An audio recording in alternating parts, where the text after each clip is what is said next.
Hello?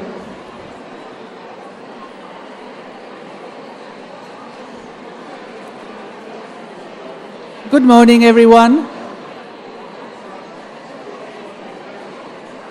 You're such a lovely audience. Huh? Good morning.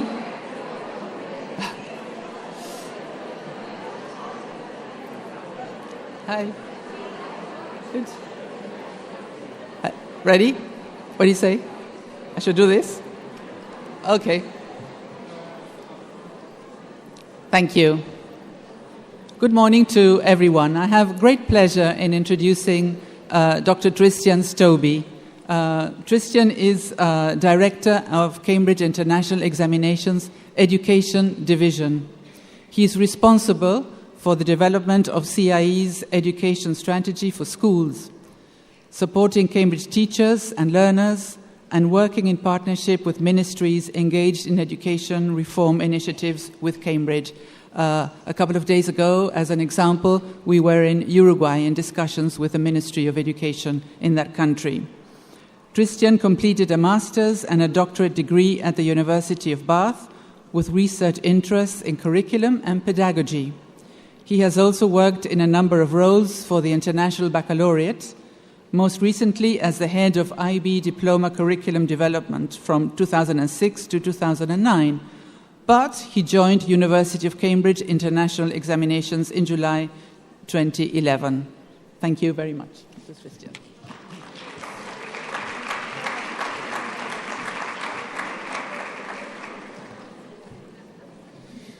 Thank you, Litty. I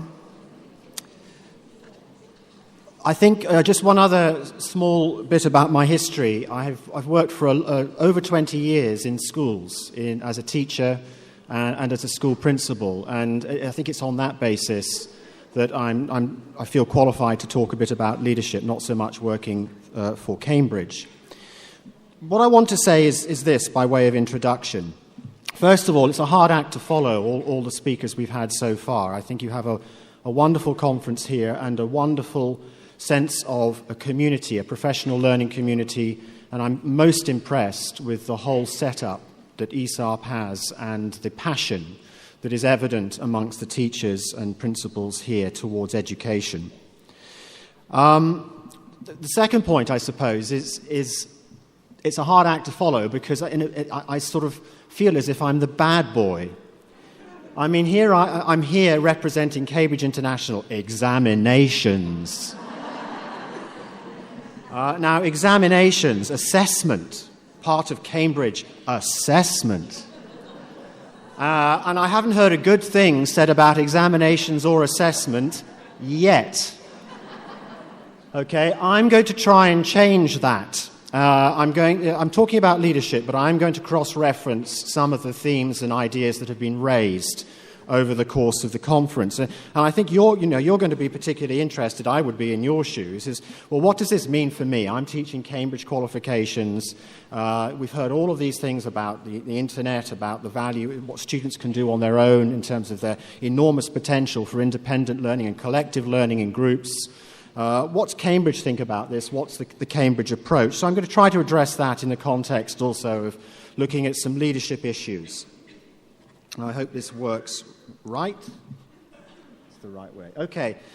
Haven't got many activities for you, but I would like you to spend just a couple of minutes, either on your own or with your neighbours, reflecting on how is leadership perceived in my school, and then we'll see whether your perceptions map what I'm going to describe in a minute. So just as a brief sort of thing to get you thinking, please just spend a couple of minutes on that.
Okay, thank you.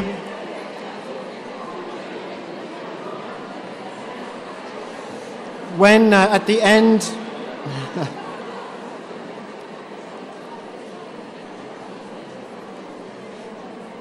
At the end of my presentation, we should have time for some questions and discussion.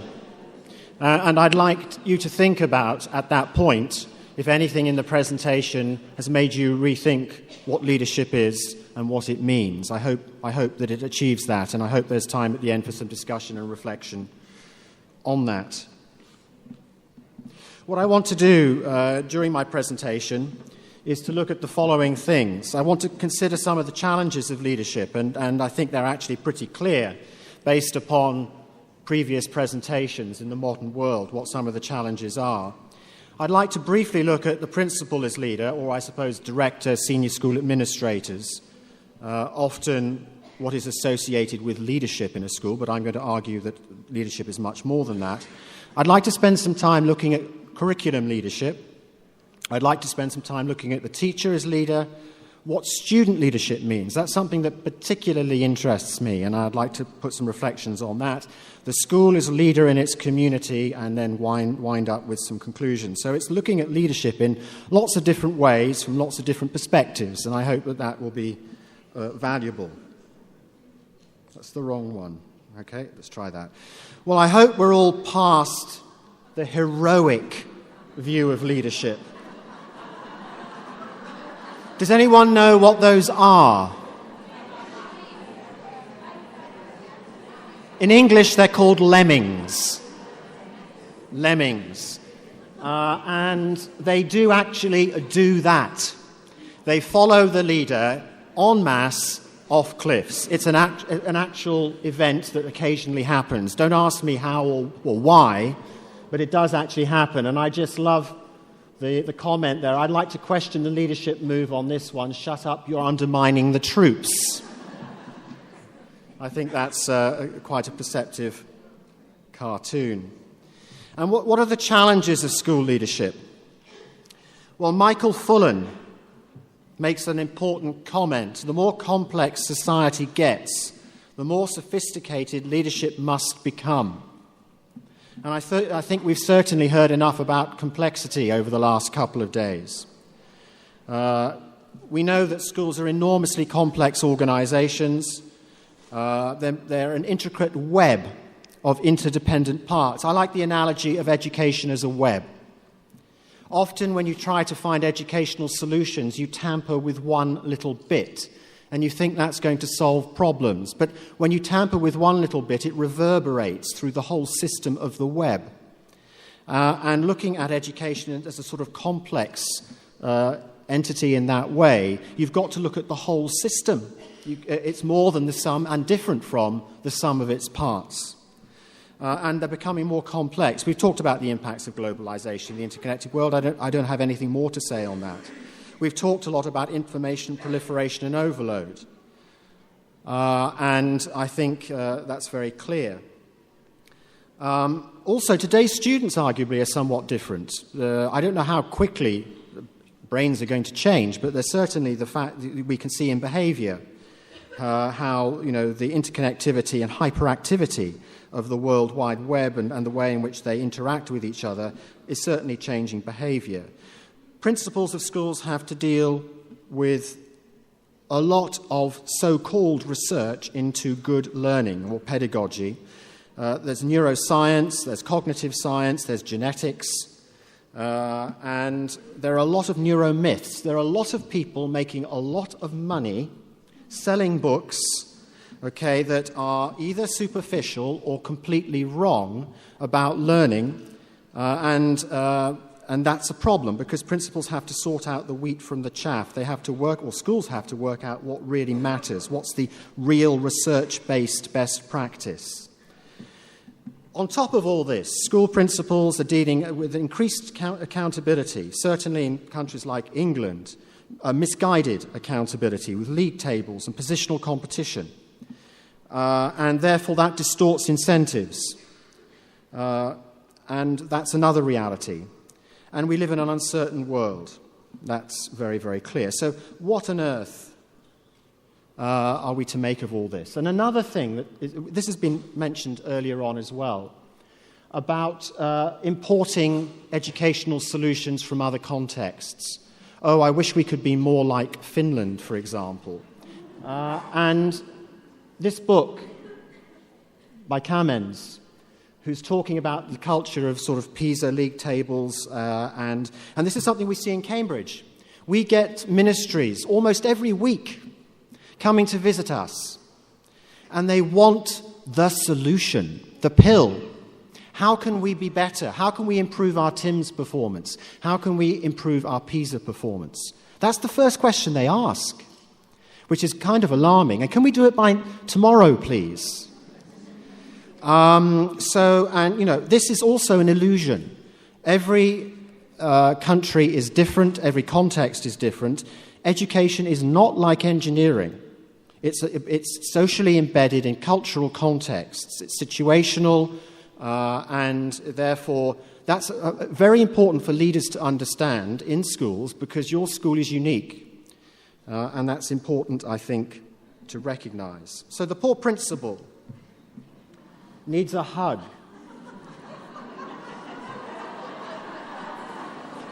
Okay, it's a tough role. It's a really tough role being a principal.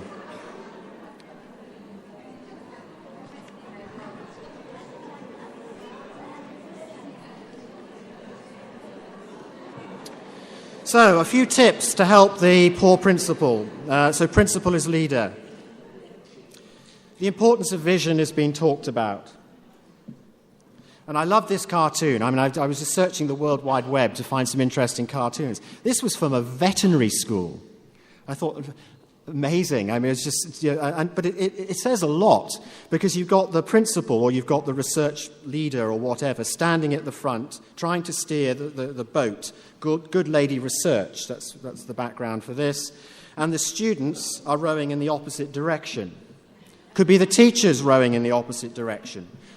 Actually, one thing that's interesting is they're rowing in the opposite direction together. What more often happens is some of them are rowing one way, some of them are rowing the other, and the boat's going round in circles. So the importance of vision is clear, but it's not just vision, it's a compelling vision that everyone is moving in the same direction towards. Now that's easier said than done, because people are difficult animals.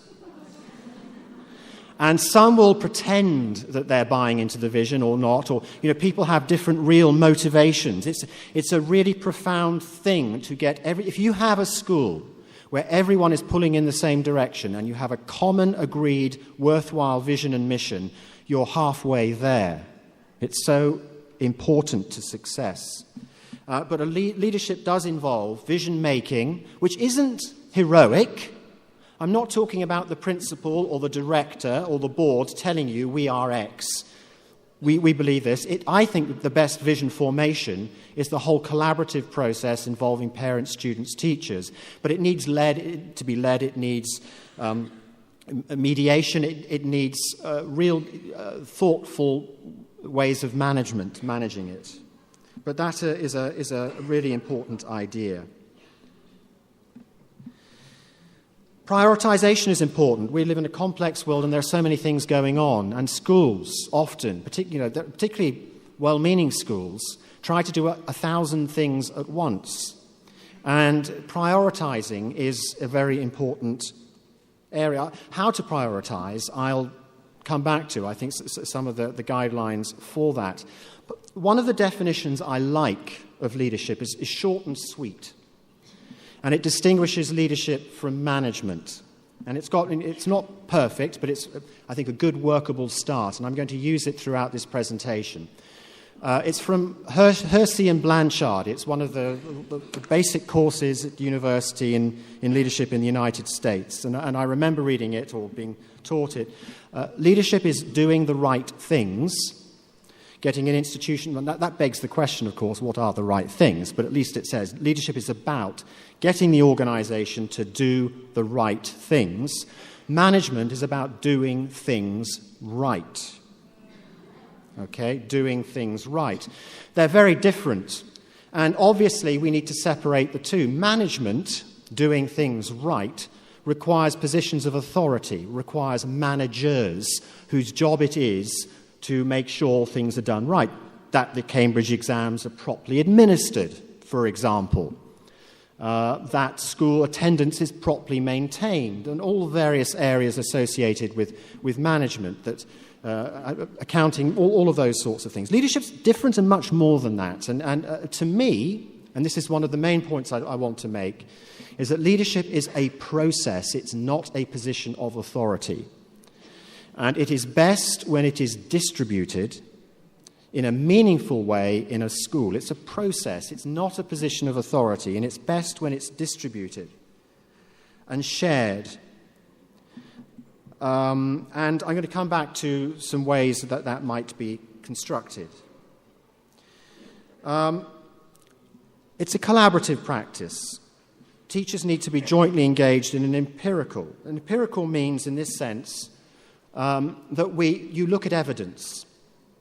Something that schools are not very good at often is sort of applying a scientific method, if you like, to as best as it can be in this area, but actually testing to see if the results are what you expect, and testing with rigor, evaluating. Is this improving student learning? Are we getting the results we expect? And often there are so many innovations going on at one time that there almost isn't time for evaluation or proper evaluation. And to me, evaluation is utterly critical in effective schooling. And a theme we've heard again, time and time again, focusing on teaching and learning, focusing on the learners, matters most. And research backs that up quite a lot. Vivian Robinson, currently at the University of Auckland, did a meta-analysis. That's an analysis of analysis.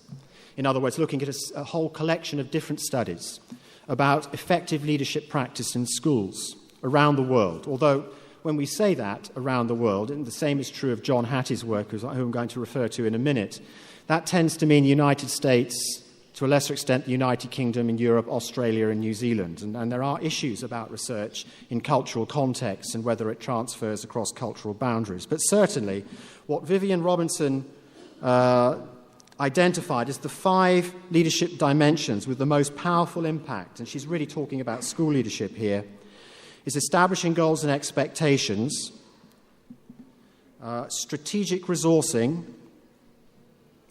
planning, coordination, and evaluating teaching in the curriculum, promoting and participating in teacher learning and development, and ensuring an orderly and supportive environment.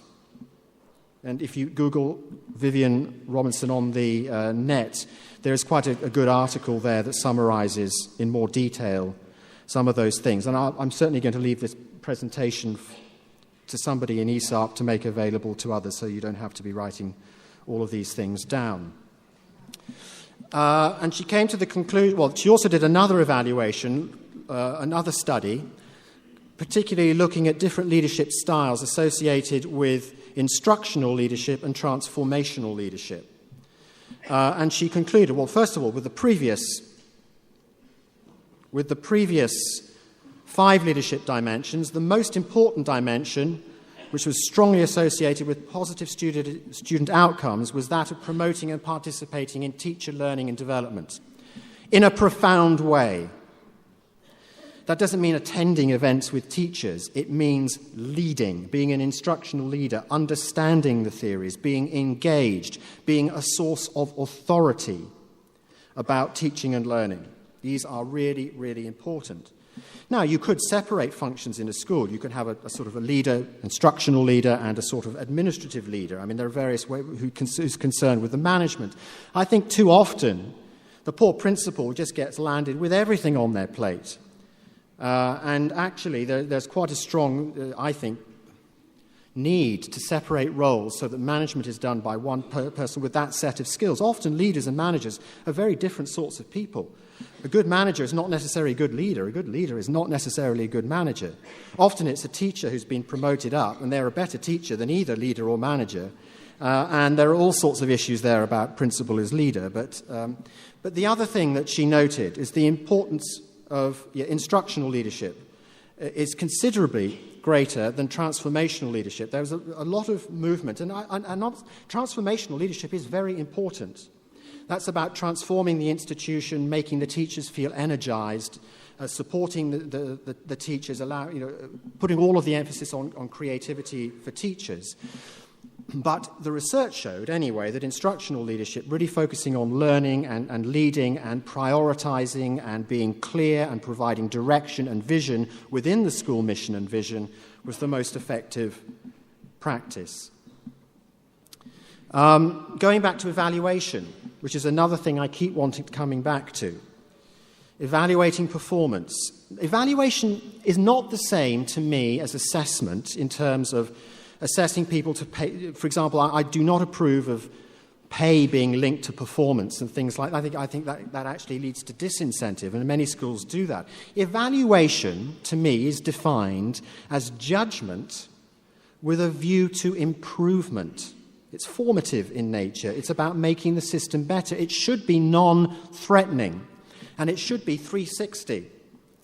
I think the best evaluation systems involve teachers evaluating principals as well as principals evaluating teachers, and involve students. Good student evaluation of teachers is by far, in my experience in schools, the most insightful form of evaluation you can get. They'll be honest with you, and if it's done well, it doesn't have to be threatening. It's a wonderful way of getting real results in terms of, if it's done in a culture, the importance that it has to be done in a culture that's really works. I'm going to come back to leadership based on values and moral purpose later on in the presentation, because I think this is important in all areas of leadership. Building and sustaining relationships and trust is pretty obvious, really. You can't lead if you're not trusted, if you don't have that. And in particular, relationships with stakeholders and clients. The outside community matters, and for many reasons, not least that the outside community is a critical part of the school, and I'll come back to that later. But also, if you break down relationships with boards and authorities and whoever it may be that has a power over the school, you end up firefighting all the time, and the attention moves away from learning to other things, and that's counterproductive. So it's just proactive to maintain those things. So one of the roles of school principal is to build capacity. And making sure that capacity building is towards a vision that really is sustained, is important, and is shared, and has commitment on people. It's about all of those sorts of things. And the role of the principal in that sense is to look at the system, both the parts of the system and the system as a whole, and make sure that they are working coherently as well as they can work. Now, I want to spend a little bit of time on curriculum leadership. And in that, I'm going to try and relate some of the things we've heard over the last couple of days into this. I think curriculum is often misunderstood. Well, first of all, it means different things in different countries. In the United Kingdom, curriculum is really a prescription of what is taught in the formal classroom. So you talk about the science curriculum in grade 6. So it's a written prescription of what is taught. In the United States, it pretty much means the whole of education. It's what students experience through the act of being at school. So there are lots of different ways of looking at curriculum. The way I think it's best to look at curriculum is to realize that there are many different curricula or curriculums in a school. There's the subject curriculum. There's the written prescription, the syllabus of what's supposed to be taught. There is the assessed curriculum, which should be aligned to the subject curricula, but is not always aligned, but it should be. So there's what is prescribed, what is assessed. There is and this is the one that really matters, there's what is experienced. What is the experienced curriculum of the student? And that's different again from what's prescribed and what's assessed. And of course, that includes the whole area of the informal or the hidden curriculum, the sort of dating and driving that we heard about, the things that matter to kids, what goes on in the corridors around the classroom, the culture, the ethos of the school has an enormous impact upon the real values and the real learning that students have. And if you're being sensitive in a school, I think you've got to treat each of those differently. And in the process of evaluation, which needs to be ongoing, you need to make sense of all of those. And looking at curriculum needs to be done in that particular way. The institution needs to be reflective. The process of evaluation needs to check, monitor what's going on. I believe very profoundly that well-designed curricula and assessments can support deep learning. So I'm going to challenge, I suppose, a little bit some of the... I'm not sure if it's been stated, but to me, we certainly at Cambridge do care passionately about the backwash effect that our assessments and our curricula have on student learning. And the way in which the curricula and the assessments are structured are supposed to, at an age-appropriate way, support deep learning of not knowledge. If you actually look at the weighting attached to pure knowledge, factual recall, it's very little. What is being tested is understanding.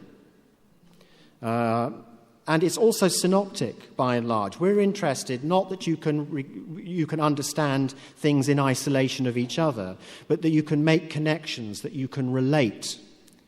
So, for example, when you look at the history syllabus, we do ask students to look at things from different perspectives, to understand multiple perspectives, to understand the nature of cause and correlation, similarity and difference. These are the skills that matter because we want students to grow up to be good historians. We want students to understand the scientific method, and that needs inquiry, and that's embedded in the way in which science is delivered. And I do think it's important that curriculum is based upon disciplines. I think there's a very important and an increasingly important role for interdisciplinary links. But I think you can have an interdisciplinary curriculum, but you've got to be very careful that the disciplinarity is not lost. Gérard Renaud, who was actually one of the founders of the IB and the first Director General of the IB, said that disciplinarity is critical. Otherwise, without it, and interdisciplinarity is fine, but it must be based on disciplinarity. Otherwise, students will be led to superficial surveys and mental confusion. The disciplines are very important structures for understanding the world in which we live and to develop a deep sense of what it means to be a good scientist, a historian, to speak more than one language. These are profoundly important learning objectives. And to me, that's what matters. The learning objectives. The assessment objectives, we try as far as possible to align to the learning objectives, and we must never be complacent about it. But I think that's a point that I would like to stress. Something else about curriculum. Curriculum is not the same as qualifications. That's another misconception. The school curriculum. Immediately, in many prospectuses of schools, or you look online, you get a list of subjects. That's the school curriculum. I think one of the ways round some of the issues that are coming up is to clearly identify that the curriculum and qualifications are very different. And we need to create space in the curriculum for learner-led activities and types of syllabuses or subjects. Like, for example, global perspectives is one that we offer at Cambridge. Entrepreneurship. We actually have an IGCSE course that requires students to set up their own business. How many schools here do enterprise? One.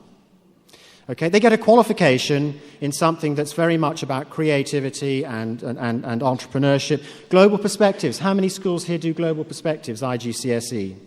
A few. These are, in my opinion, outstanding courses in what is a broad and balanced curriculum, because a good curriculum must include arts, must include all of the different sorts of disciplines we want students to understand. Sometimes they're too narrowly focused too early. And having breadth and balance and coherence is critical when you look at your school curriculum. Offering a broad and balanced curriculum, to me, is a way forward. Something else about curriculum. David Perkins, who's been referred to earlier by Guy Claxton, talks about generative concepts and the importance of depth. When you teach certain subjects, I think a very good teaching strategy is to identify one or two of the most interesting, deep sorts of areas, concepts in the syllabus, and overexpose the students to it, in the sense that you go deep. There is a lot of evidence that shows that coming back to concepts and applying them in different contexts time and time again, and asking searching questions, testing questions in Vygotsky's zone of proximal development, which is the difference between what the student can achieve on their own and the student can achieve with a well-guided instructor or facilitator, and doing that in many times, in many different ways, with reflective questioning, really generates depth. And then the final part of that is to draw bridges in students' minds between that area of the curriculum where you've gone really deep into other areas, and then the students can quite quickly cover the content, but they're able to transfer better some of the deeper learning aspects. So, for example, in history, you may take a topic that you're particularly passionate about, and you look at it and you really explore it in great depth. Then you cover another topic, and then you let the students loose more, and they ask them to come up and engage, and then gradually you're teaching them to become independent in their own way as a learner. And I think that's a really important concept in deep learning. At Cambridge, we've come up with our own learner attributes, and I hope you've looked at the Implementing the Curriculum with Cambridge guide, which is available in interactive PDF on our website. I believe it's under the principal. It shouldn't be. It should be on the teachers page, but I believe it's under the principal or leadership link on the ECI on the CIE. Thank you, on the CIE website. And this is our attempt at trying to. And the IB have their own learner profile, and there is nothing here that isn't completely consistent with what we heard from Guy Claxton. What we're trying to do is to get teachers to recognize and teach their subjects in a way that promotes deep learning, independent learning, learning how to learn, all of those sorts of things. And you can use these to engage your students and to engage your parent community, and you can put some flesh on these structures through, and I don't really have to add, well, I certainly am not qualified to add anything to the excellent presentations we've had from Guy about building learning power. And that is something we would absolutely encourage, of course. So let's move on to teacher as leader. We know that teachers are among the most powerful, that teachers are the most powerful influence in learning. And if you haven't read John Hattie's book, Visible Learning, I strongly recommend you do. For me, it's something that should be in every staff room. It's a very thorough meta-analysis of studies about what works in classrooms. And its conclusion is clear.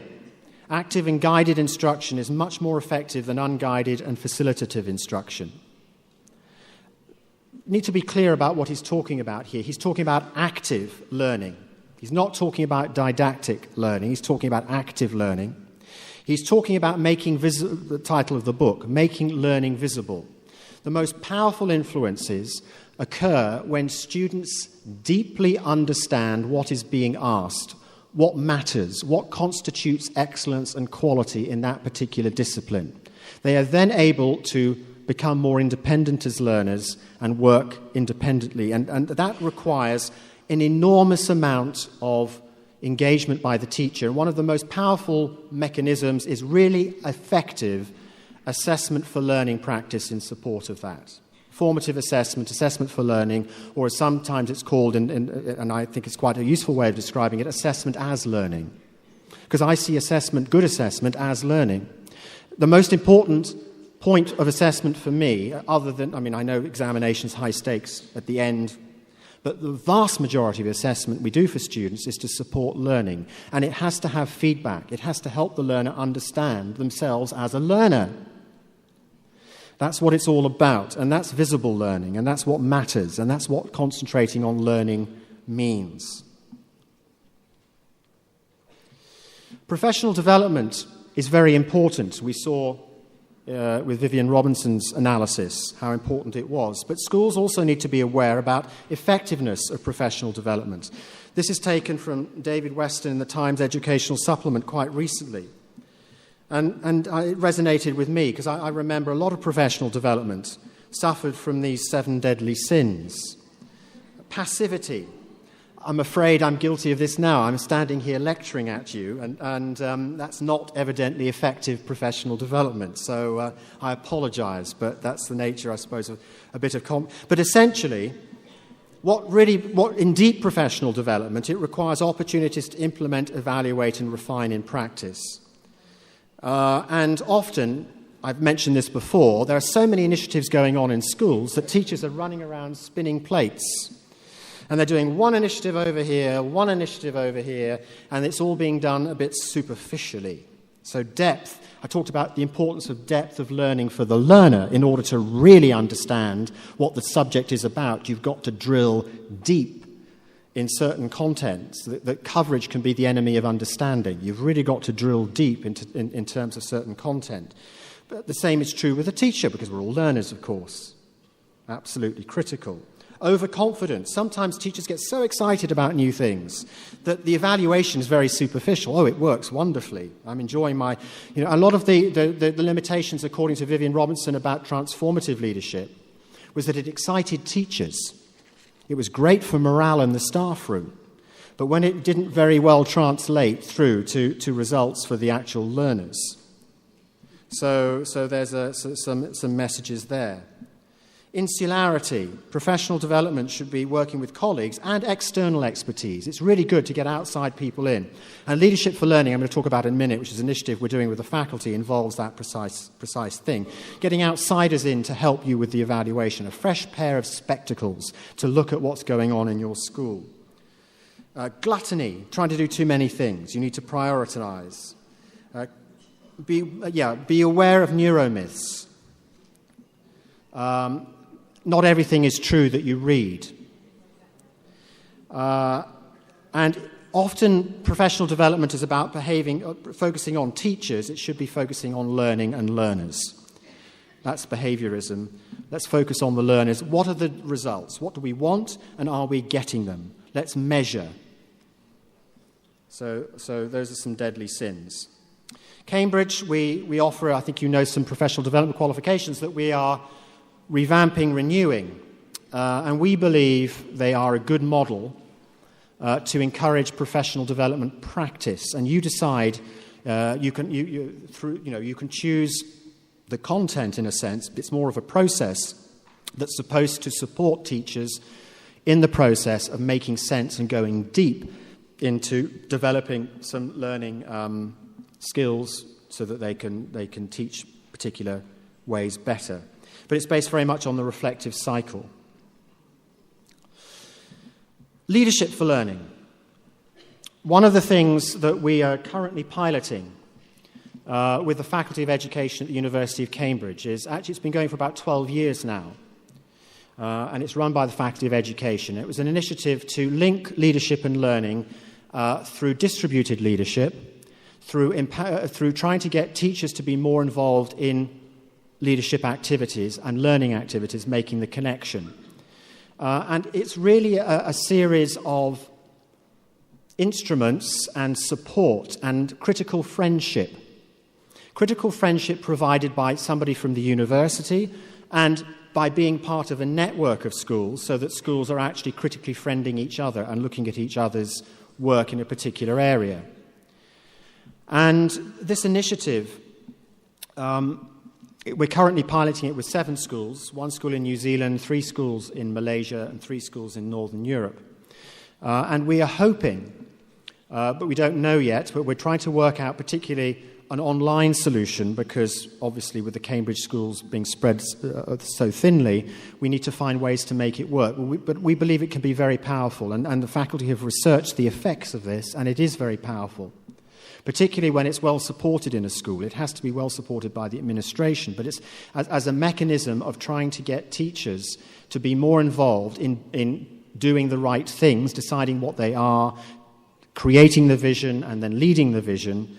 It's a powerful instrument. The 5 principles that it's based on are focus on learning, conditions for learning, learning dialogue, shared leadership, and a shared sense of accountability. And 2 of the instruments that I mentioned that support this, really to try to create a portrait. One of the things the schools do is create a portrait of the school, and that should involve certainly the students, teachers, administrators, but also parents, to try to sort of create a picture of the school that they can share with other schools. And then they do questionnaires, which, based upon those 5 principles that I described earlier on, try to create a picture, both descriptive and inferential statistics, to show where perceptions are common and where they differ between the teachers and the students, for example, where there are and all that does is raise lots of questions that then maybe generate the aha moment. Oh, actually, we thought we were good at that, but I don't think, maybe we're not. Maybe we need to have an initiative in that area. Or actually, we're not so bad at that, this aspect of leadership. It's trying to help schools make sense of where they are so that they then decide the initiatives that they need to work on in order to develop and approve. So it's very much a reflective tool designed to help school leadership, and it involves the teachers. So you end up with these sorts of you can't make it at the moment. I know that that's not going to make any sense, but these are sorts of the outputs the instruments give schools. And then the most important thing is using this information as a way to establish priorities and then work on a particular project collectively, collaboratively with teachers, students, and faculty administrators together. The next area I want to consider is student leadership. To me, given the uncertain world in which we live, nothing is more important in the curriculum than preparing students to be leaders. Now, what do I mean by student leadership? And that I think is a really important concept.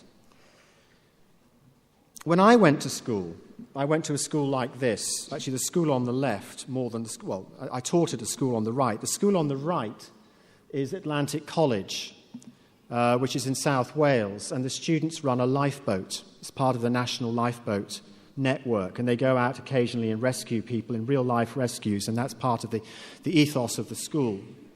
And the influence of that school and the school I went to secondary school I went to, was by somebody called Kurt Hahn, who, have you heard of Kurt Hahn? No? Kurt Hahn was a German educator who founded a school called Salem in Germany, and then in the 1930s he was critical of Hitler and his rise to power, and he wrote to all of his students saying, this is completely against the ethics of our school. So he ended up in prison, but just before the war broke out, the British government managed to get him out, and he came to Britain, and they said, well, go and set up a school in Scotland. So he went up and set up a school called Gordonston, which is where I went. And he's responsible for Outward Bound. You might have heard of that, which is a movement about challenge, about putting students using the outdoors as a way to really get students to understand themselves really well. He believed that nothing was more powerful in terms of experience than the mountains and the sea, to find out about yourself very quickly. I mean, Guy Claxton talks about dealing with uncertainty well is what we need our students to do. Well, you have to learn very quickly how to deal with uncertainty if you're freezing cold and wet, and you have to learn very quickly about collaboration, and this is all part of the ethos of Outward Bound, and certainly it was something that he believed in passionately. And I think there's an element of that. I mean, I do think students, we often pamper students too much. Now, the extremes to which Kurt Hahn went to, I mean, one of the activities I think it stopped before I went to school, but students used to be left for a week on an island off Scotland by themselves. And they had a matchbox. And in the matchbox, they had some matches, and they had some fish hooks and some line, and something or it was a small little container. And they were left there. And in those days, there was no health and safety. Even then, I think parents had to sign a certificate saying, if Johnny dies, it's not our fault. But, this was, okay, maybe I'm not talking about that in the modern world, but in the modern health and safety culture in which we live, students do need to experience. I think we have a responsibility to provide experiential education. And I'm not just talking about classroom-based activities. I think there's a lot to be said for Outward Bound. I think it's a very powerful force. But he was much more than about Outward Bound, and it's quite interesting to see some of the declines. He had, I think it's 7 declines he talked about. This is in 1965. By the way, the school motto at Gordonston, and he's famous for, plus est en vous, more is in you. That was, and that the way to get more out of you was to provide the experience in which you could flourish. He talked about the decline of fitness, the decline of initiative and enterprise due to spectatoritis, just sort of not being involved, just watching. Decline of memory and imagination due to the restlessness of modern life, 1965, very interesting. Decline of skill and care, due to a loss of craftsmanship, decline of self-discipline due to the ever-present availability of stimulants and tranquilizers. And above all, he talked about the decline of compassion. And this was really what he was about. Compassion was the thing. He saw how Hitler came to power in Germany in the 1930s. He was horrified that students from his school were involved in the war. Most of them, many of them died. And he never got over that. He is, I think, a very influential thinker. And of course, I mean, we have, I'm not going to spend much time on this slide, but we know this has been said throughout the conference. A generation ago, teachers could expect what they taught would last students a lifetime. Students have to be leaders. Now, leadership to me starts with leading yourself. I mean, Howard Gardner talks about intra as distinct from interpersonal intelligence. Intrapersonal intelligence is the whole business of self-management, self-regulation, self-control, resilience, these sorts of attributes. And to me, knowing yourself, a metacognitive awareness, not only of sort of the academic domain, but the whole area of your life, is what we need to develop in students so that they can make wise decisions, because they're going to have to make a lot of decisions. They're going to have lots of jobs, and they need to be able to deal with uncertainty well. So one of the things that's really important and is really well research-based is the idea that learning is profoundly linked to emotion as well as cognition.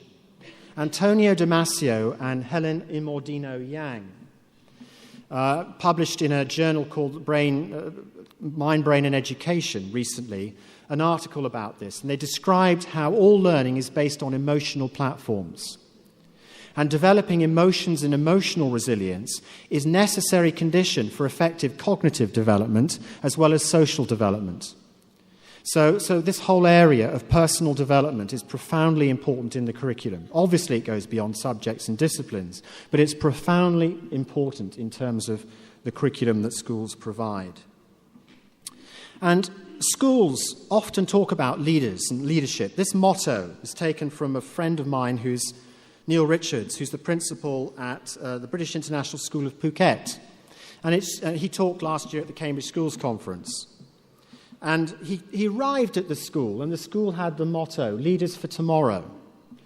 And he sat the staff down, and he said, I see our school motto is Leaders for Tomorrow. What does that mean? And they stared blankly at him. And that started a series of activities about, well, what are we talking about here? Do we want presidents to come from our school, prime ministers, leaders of industry? What do we want? What is leadership? What are we really talking about here as students, as leaders? And they quite quickly got on to morality and values, that leadership needs to, what we want in the world is students who have those, and that the importance of that, and courage. And also that it wasn't about heroic leadership. It's very much about students being quiet leaders. Every student is a leader. In the minute you're in a social situation, you impact on other people. Actions speak louder than words. Who are the people who are the most effective players in sports teams? Often it's the leader in the scrum, for example, in rugby, who never says anything, but puts themselves on the line, is prepared to get stamped on, kicked, for the good of the team. Who does the team look up to? That's the leader. It's not the captain at fly half who kicks the ball and doesn't even get his shirt dirty. Okay? It's a deep understanding about the role in which we operate. So to me, leadership is actually about understanding myself, self-actualization first, and then obviously needs to involve collaboration and needs to be part of school activities in that way. So in summary, on student leadership,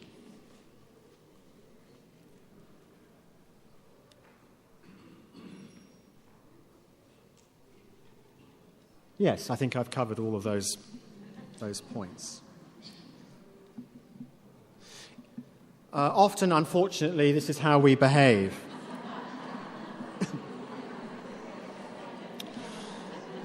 Giving the time for students to be, you have to have space in the curriculum. You have to have activities, events where students can try things, they can be entrepreneurial, they can, and that's the only way you learn these things. And to me, that's vital.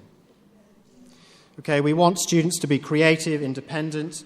Leadership is a lot about realization and the release of talent, both in teachers and in students.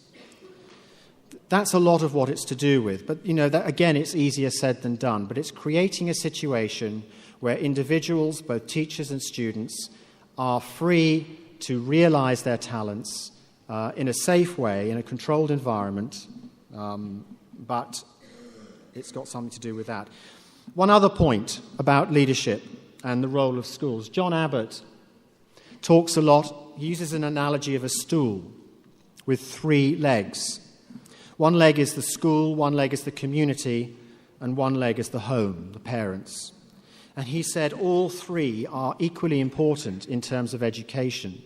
And sometimes we focus just on the school. It's absolutely critical, the role that the community and the parents have. And schools have a responsibility to involve the community and parents in what's going on and to support the learning in schools.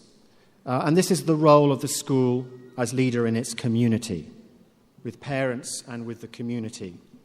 To make transparent to people what the school is about, what it stands for.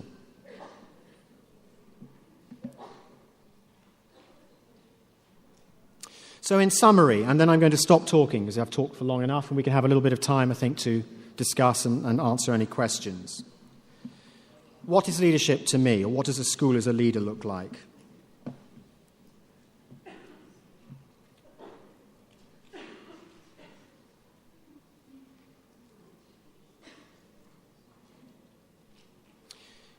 It's a very important institution in the community whose job it is, in a sense, is to bring the community together and to try to get the community to share the values and vision of the school We've talked about, this has been highlighted throughout the importance of the parents and the community in learning. And that's another role that the school must play. So in summary, I believe that strong leadership is vital for overall excellence. It's a process, it's not a position of authority. Context and culture matter. It's not like engineering. It's situational. It involves getting the best out of the system, and it must focus on student learning. Schools need to be learning organizations with a clear and agreed understanding of what the right things are. And that's easier said than done, but that's what needs to be done. And strategic leadership sets out clear, realistic a vision based on evidence that inspires commitment. It allows teachers to take ownership of the issues so that everyone can be agents of change. Leadership should be shared and it should be distributed. It's a collective responsibility. And it needs to connect leadership and learning. We need evidence. We need to evaluate. It needs to be courageous. It needs to be moral. And it's about the liberation of talent, both teacher talent and student talent.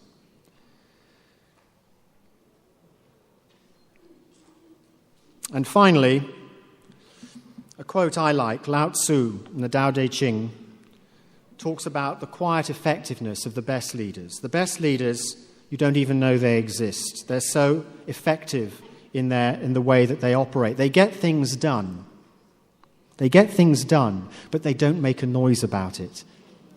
Okay? They're able, through subtle ways, to make things happen. And that, to me, is the highest form of leadership that we should aspire to.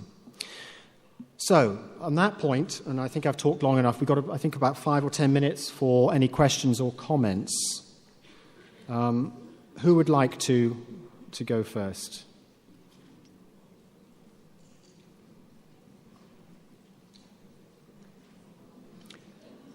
You could refer back to the question I gave you at the beginning as well, about whether leadership in your school, if I've added anything to your understanding of leadership or maybe looked at it from any new perspectives.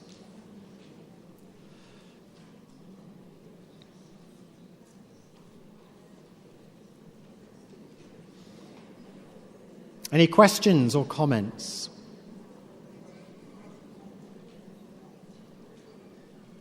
Guy. I'll kick it off, Christian, if you like. You said in your last slide that the bottom line, if you like, for leadership is the improvement of student learning. Could you just illustrate for us what kind of evidence would count as an improvement of student learning, and particularly what evidence beyond improvement in results or test grades? Well, I think one of the evidence is improvement in results given a curriculum and assessments that test deep understanding and are well designed. I think that is one form of evidence. But I agree that we need to triangulate with other forms of evidence about that. For me, if you have a broad and balanced curriculum, I think it's possible you need to evaluate the school program as well as the individual. And I think it's likely to be more qualitative than quantitative in terms of the way in which it's analysed. But I think curriculum evaluation that really looks at a broad and balanced curriculum and tries to measure and through perceptive questionnaires and evidence in other forms can be very insightful. I'd be interested in what you would have to say. Yes. Well, I just think your answer was kind of predominantly or exclusively cognitive. Yes. And the approach behind building learning power, for example, is the value independently of cognitive outcomes. Yep. The development of useful, transferable habits of mind. Yes. But I don't see, and we discussed this over lunch yesterday as well, the way I would present it, and I'm glad you reminded me of this, because it's a point I wanted to make and I didn't make in my lecture, is that when when you're talking to schools and they say results is everything we care about, academic results, you told me, and I suspected this is what the answer was going to be, is that there is not a trade-off between academic performance and developing learning power. Not only that, they are in harmony. And the more you do, well, and certainly I did mention Helene Imordino Yang and Antonio Damasio's work that show that emotional competence is the platform on which cognitive development is based.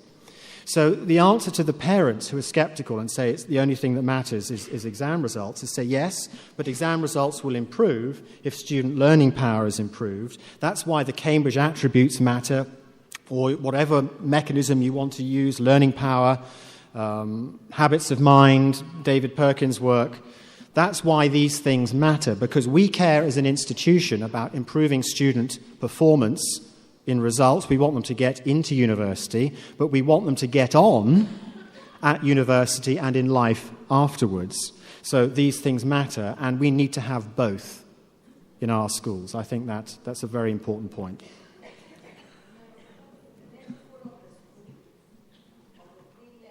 Yes.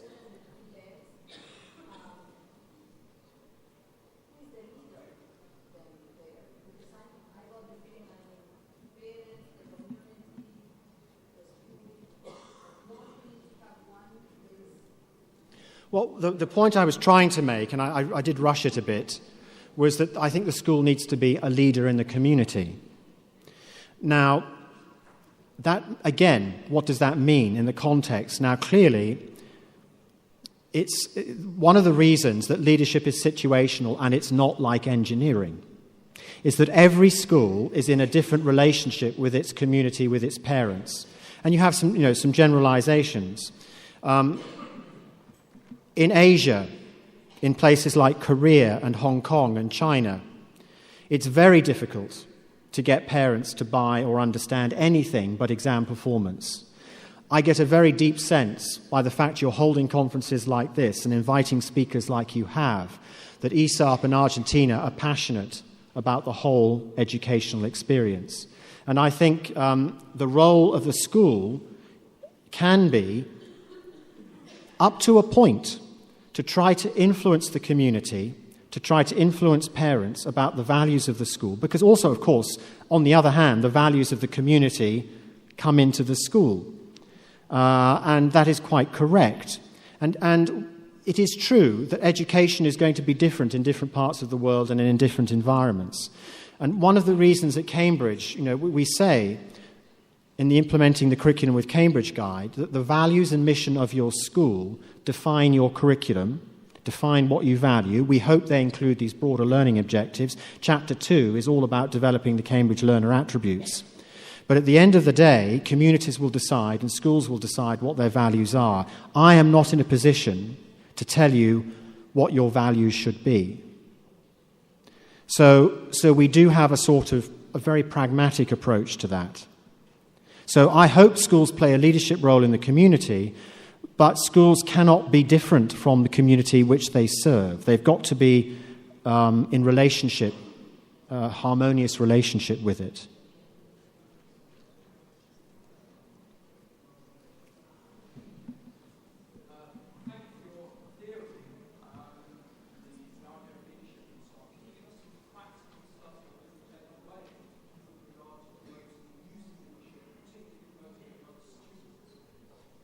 Sorry, I didn't hear completely. I heard the beginning but not the end.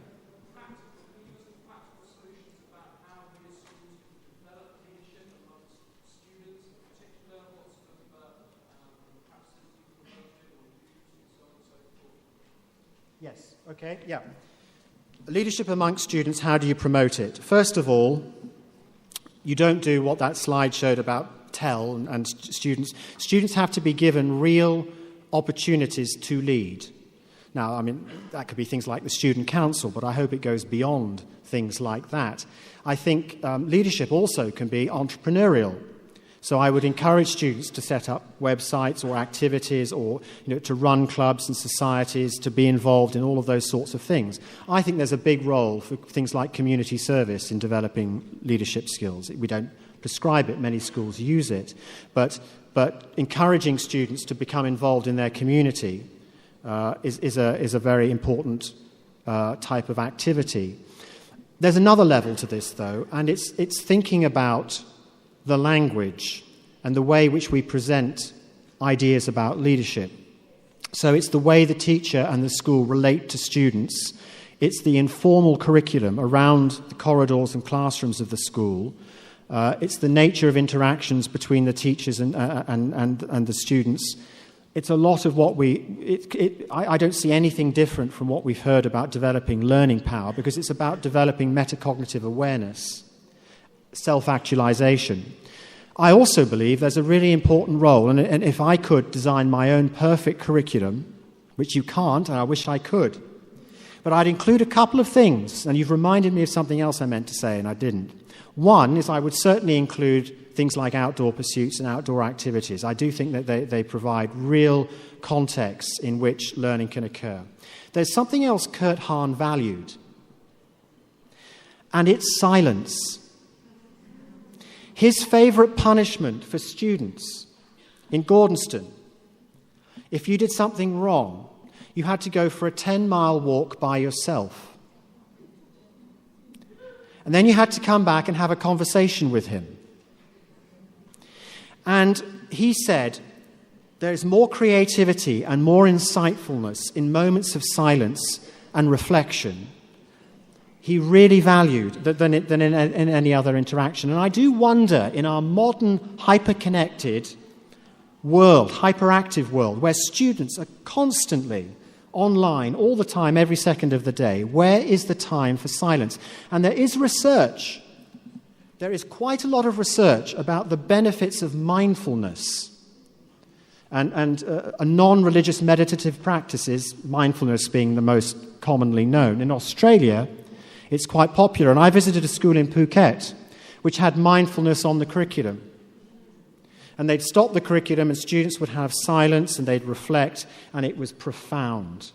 And the value and the calm and the serenity that caused was really quite powerful. So I would have silence, I'd have mindfulness.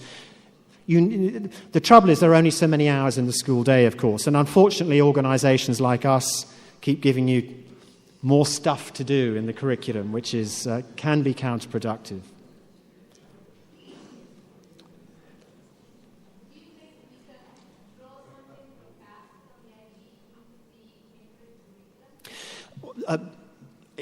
Yes, I mean, for me, that is entirely up to the school. If I was a principal of a Cambridge school and I had any influence and I'd have to make people believe in it, I would support that. It's not something that we prescribe. We believe that schools, as I said previously, need to develop their curriculum based upon the school values and the school mission.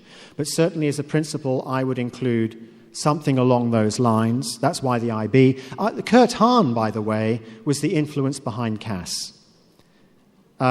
He was exactly that. And United World College in Atlantic College was an IB school, and Kurt Hahn strongly influenced that. So my answer would be yes, but that's entirely up to you. CAS is not a curriculum. I mean, it's an activity.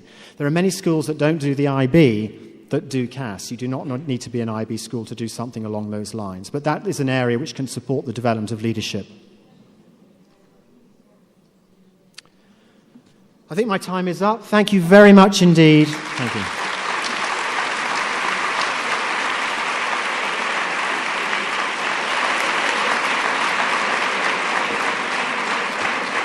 Thank you, Christian.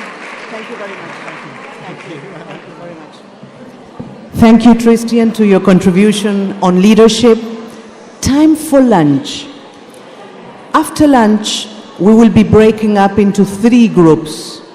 So, for your knowledge, this is the Libertador B room, Catalina's room, you already know. But the room that is going to be brand new for you is the one behind you. That's Libertador C. So we won't see each other again until we have the final ceremony and closure with Sugata Mitra. So this is the moment for lunch. Go to the San Telmo room and begin to think about the options you will be choosing. Have a good lunch. Thank you very much, Christian. Is that all right? I don't know. Oh, it was great. It was great. I didn't know this man.